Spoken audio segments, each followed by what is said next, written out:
thoughts. Have them being clear and concise. You know, sometimes, as you saw before, communicate and break down was a real sense I had with that practice. And I wanted to be just those two things. And I have to communicate that to my staff. We're talking about communicating and breaking down. Write them down on a piece of paper. Write them down on the whiteboard in your locker room. Write them down somewhere. Put them down. Go over it. If you meet in the locker room before practice, go over it. Make sure they understand. We now have a locker room. We used to watch film sometimes before practice. Other times we would just meet there. Sometimes we didn't meet in there. Try to break up the monotony a little bit. Make sure your staff is saying the same things you want being said.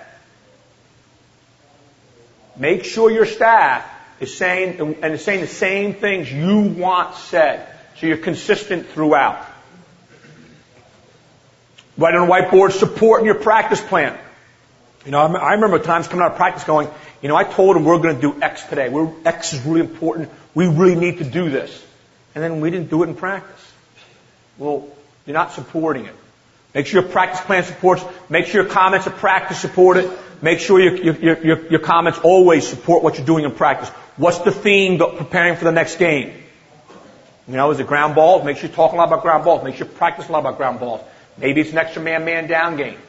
Maybe it's defending the one kid. Maybe it's not allowing a certain defender to play the ball. Make sure you're consistent from time to time, practice to practice, and that's going to change from game to game, but it may be the same. Length, time, what's the pace, and how long do you practice things? I addressed some of this.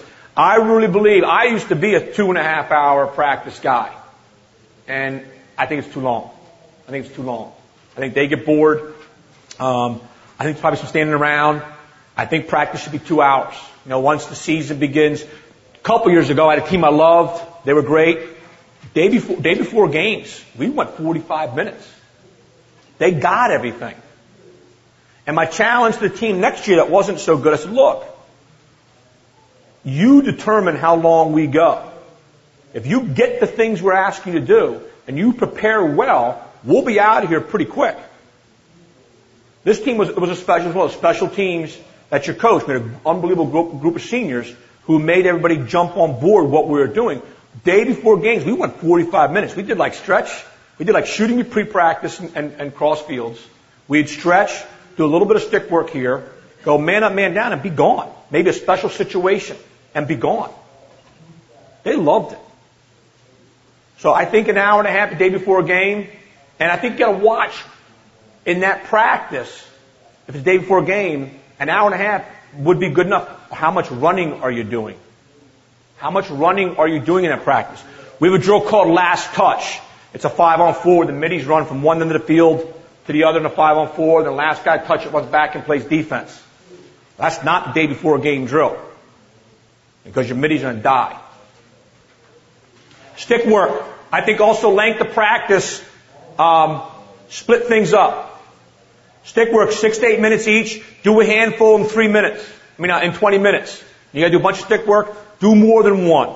Do star drill, the sink drill, to box drill, to basic cross field, line drills if you want. I'm not a believer in line drills. I absolutely hated them when I played, and I'm not so sure there's great benefit in it. Now, I've been talking to some other coaches that are maybe making me think about that a little bit, but the reason why I got away from line drills, when I was at Naval Academy, it'd be freezing cold on the turf on the Chesapeake Bay. It's January and it's nighttime, and we would go to clearing.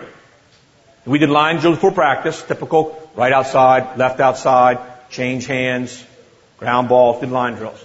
We went to full field clearing, and my defensemen are throwing the ball over each other's heads for 15 minutes. We're waiting to do clearing, and our guys can't throw the ball cross field, and we got 50 guys watching 2 defensemen throw the ball into the bleachers. So we talked about that was our fault. We're screaming and yelling at the defensemen. But then when we got into the locker room, you know something? We haven't worked on that.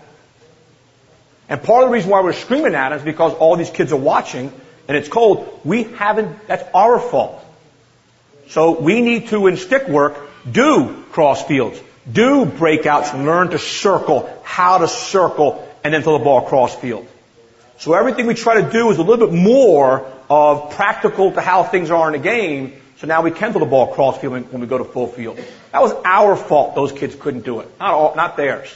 The question is, when you teach stuff like that, do you stop the whole practice? No, what we try to do is, I'll take all the defense and we're doing cross field.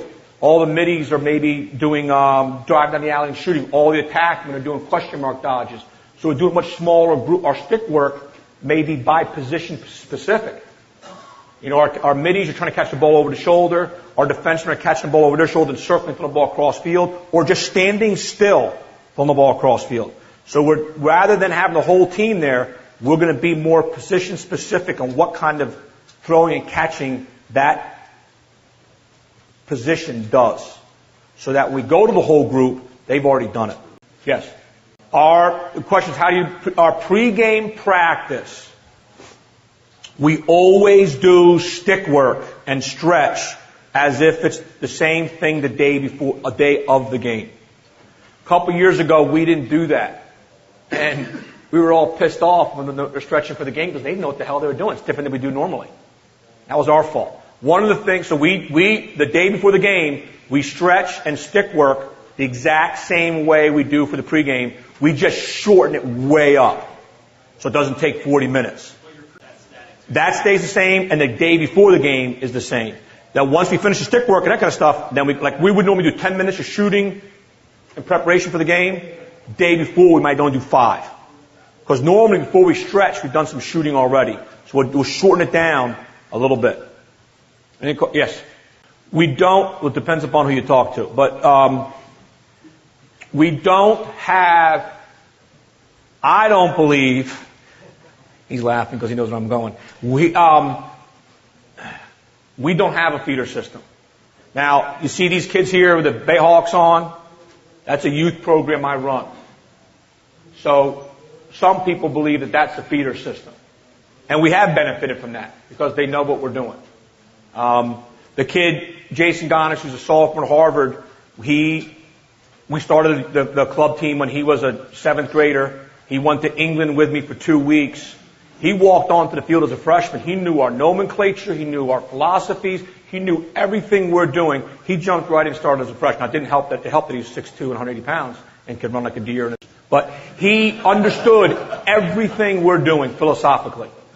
And one of the things I meant to say earlier is I give all my coaches a 3-ring binder. It has our nomenclature in it. It has our defensive things, our philosophy in it, our offensive philosophy in it. All of the names are all of our offense, all the names of our defenses, all the drills that we have are in a book, so they can use that as a resource. The question is, do you do different things for youth than you do for high school? I think you have to you modify them. There may be some of the high school kids do, but I think there's some the youth kids can do also. I would pick 10 and give them to them. Some of the local rec teams will come to St. Mary's, bring their their 8th grade, 7th, 8th grade team, coaches, and I'll go through what we do and how we do things, and then give them some things I think are important to do. And then, and some other youth programs have me go do it for them at their place, whether it's all levels or both levels. But I think that, I know Timmy Flynn spoke on it last night from Mountain Lakes, how to join those two together.